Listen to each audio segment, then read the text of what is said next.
आप सभी का स्वागत है। तो फ्रेंड्स बात करेंगे क्रिप्टो मार्केट न्यूज़ के बारे में। तो फ्रेंड्स जो भी इंपॉर्टेंट न्यूज़ लगेगी सबको बारी बारी से कवर करते चलेंगे।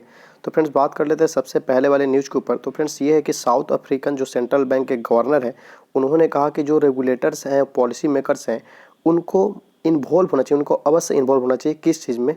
तो डीएलटी मार्केट को पोटेंशियल मूव के तौर पे सेव करना, मतलब अपने कदम उठाएं और इसको जो है अच्छे से इस पर कार्य करें, इसको अच्छे से ध्यान में दें।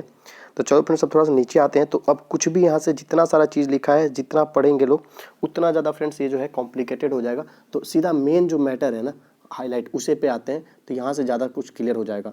तो फ्रेंड्स यहाँ पे है कि फ्रॉम अ रेगुलेटरी पर्सपेक्टिव, मतलब जो रेगुलेटरी पर्सपेक्टिव उस नज़रिए से इनको लगता है कि जो आपको डिसेंट्रलाइज्ड मार्केट है वो सूटेबल नहीं होगा हर इंस्टेंस में, मतलब हर मामले में।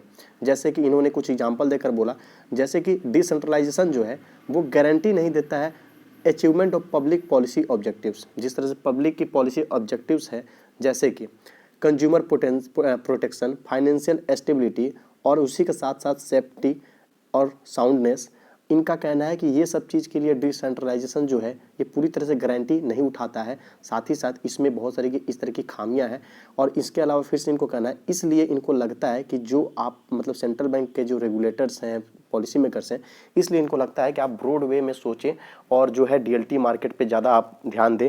और आरटीजीएस जो इधर का फीचर वगैरह उनके यहाँ का है, तो उस तरह से बहुत सारे चीज़ पे है कि उस तरह से काम करते हुए आप जो है इसको ध्यान दें, क्योंकि इसमें भी बहुत सारी जो है गारंटी को लेकर खामियां हैं जो कि पब्लिक है, क्योंकि ये डिसेंट्रलाइज्ड मार्केट है, सेंट्रलाइज्ड मार्केट नहीं है। तो बस मिला जुला के यही है कि अच्छे से इनको अभी बोला जा रहा है, वहाँ के गवर्नमेंट का बोलना है कि आप अच्छे से वर्क कीजिए, फिर सब कुछ देख के आगे फिर हिसाब किताब बैठा दिया जाएगा। तो चलो फ्रेंड्स बढ़ते हैं अब अगले न्यूज़ के लिए। तो फ्रेंड्स बात करें अभी इस न्यूज़ के ऊपर, तो यहाँ पे जो है स्काई मेविस, इसने $150 मिलियन जो है अपने फाइनेंसिंग राउंड किसके द्वारा ले गया, मतलब लाया गया हुआ, तो बाइनेंस के द्वारा। तो वहाँ पे इतना ज़्यादा जो है इकट्ठा कर लिया। अब जैसे कि है ये किस चीज़ में यूज होने वाला है, तो यहाँ पे है कि इसको रिफंड किया जाएगा यूजर्स को जो कि अफेक्टेड हुए थे हाल ही में, जो कि रोनिन ब्रिज एक्सप्लॉइट हुई थी, उसके कारण जो भी यूजर्स अफेक्टेड हुए हैं उन्हीं तक ये फंड जो है पहुँचाया जाएगा, उन्हीं को ये हेल्प किया जाएगा। तो फ्रेंड्स जो नामीबियाई के सेंट्रल बैंक है, उन्होंने अनाउंस किया है कि उनका प्लान है सीबीडीसी को लॉन्च करने का।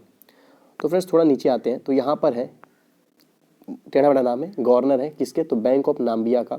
इन्होंने बोला है कि इनकी जो ऑर्गेनाइजेशन है ये प्लान कर रही है कि सेंट्रल डिजिटल करेंसी को लॉन्च करने के, मतलब लॉन्च करने वाले मुद्दे पे प्लानिंग वगैरह जो इनकी हो रही है। उसके अलावा साथ ही साथ इन्होंने वार्न भी किया है कि launch might have implications for financial stability, मतलब जब लॉन्च कर दिया जाएगा फाइनेंशियल स्टेबिलिटी के ऊपर थोड़ा बहुत इधर उधर हो सकता है, तो इसके लिए इन्होंने पहले से ही वार्न कर रखा है। और साथ ही साथ इसकी प्लानिंग वगैरह सीबीडीसी की लॉन्चिंग के लेकर यहाँ पर चल रही है। तो फ्रेंड्स जैसा कि आज ही मैंने जो वीडियो डाली थी सुबह में, उसमें आपने देखा कि जो एल सल्वाडोर था, उसके अलावा एक जगह और जो है लीगल टेंडर के तौर पे बिटकॉइन को एक्सेप्ट कर लिया गया, और उसका नाम बताया था मैंने, कुछ टेढ़ा मेढ़ा सा था, याद नहीं आ रहा अभी फिलहाल, इसी न्यूज़ में आपको देखने को मिल जाएगी।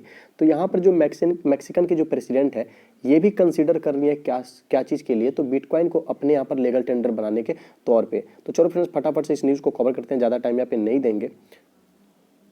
तो फ्रेंड्स जिस तरह से जो होंडुरस है, जो कि प्रोस्पेरा में, जिसको मैंने बताया था एक द्वीप के पास में, मतलब जो है आपको इकोनॉमिक जोन है, जहाँ पर आपको जो है आपको बिटकॉइन को लीगल टेंडर बना दिया गया, वहाँ पर ये स्टेटमेंट वगैरह निकल रही थी, जैसे कि वहाँ पे तो जो भी कैपिटल गेन होगी उस पर जो है टैक्स वहाँ पे नहीं लगेगा।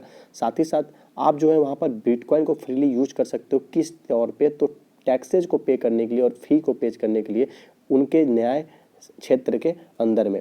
तो फ्रेंड्स अब बात कर लेते हैं कि हाँ फ्रेंड्स यहाँ पे नाम है देखो होंडुरस, यही नाम में मिस कर रहा था। तो फ्रेंड्स एल सल्वाडोर के बाद क्या था, तो एल सल्वाडोर के बाद मैक्सिकन जो था, उसका प्लान था कि वो सेकेंड नंबर पे अपना जो है लीगल टेंडर बनाएगा बिटकॉइन को। बट यहाँ पे उनका ये जो सपना था वो थोड़ा सा ब्रेक हो गया, क्योंकि यहाँ पे प्रोस्पेरा ने अपना बाजी मार लिया है। तो बस अब यहाँ पे है कि मैक्सिकन का अब क्या स्टैंडर्ड वगैरह है। तो फ्रेंड्स अभी भी इनका प्लान जो है वो कंटिन्यू है। अब इनका जैसे कहना है कि जिस तरह से जो कि सीनेटर है, इन्होंने अपडेट दिया था कि मैक्सिको को बिटकॉइन एडॉप्शन का प्लान है। साथ ही साथ यहाँ पे लीगल टेंडर के लिए देख सकते हो कि ये चाहती हैं कि यहाँ पे जो क्रिप्टो करेंसी है उसको लीगल टेंडर बना दिया जाए। कहाँ पे? मैक्सिको में।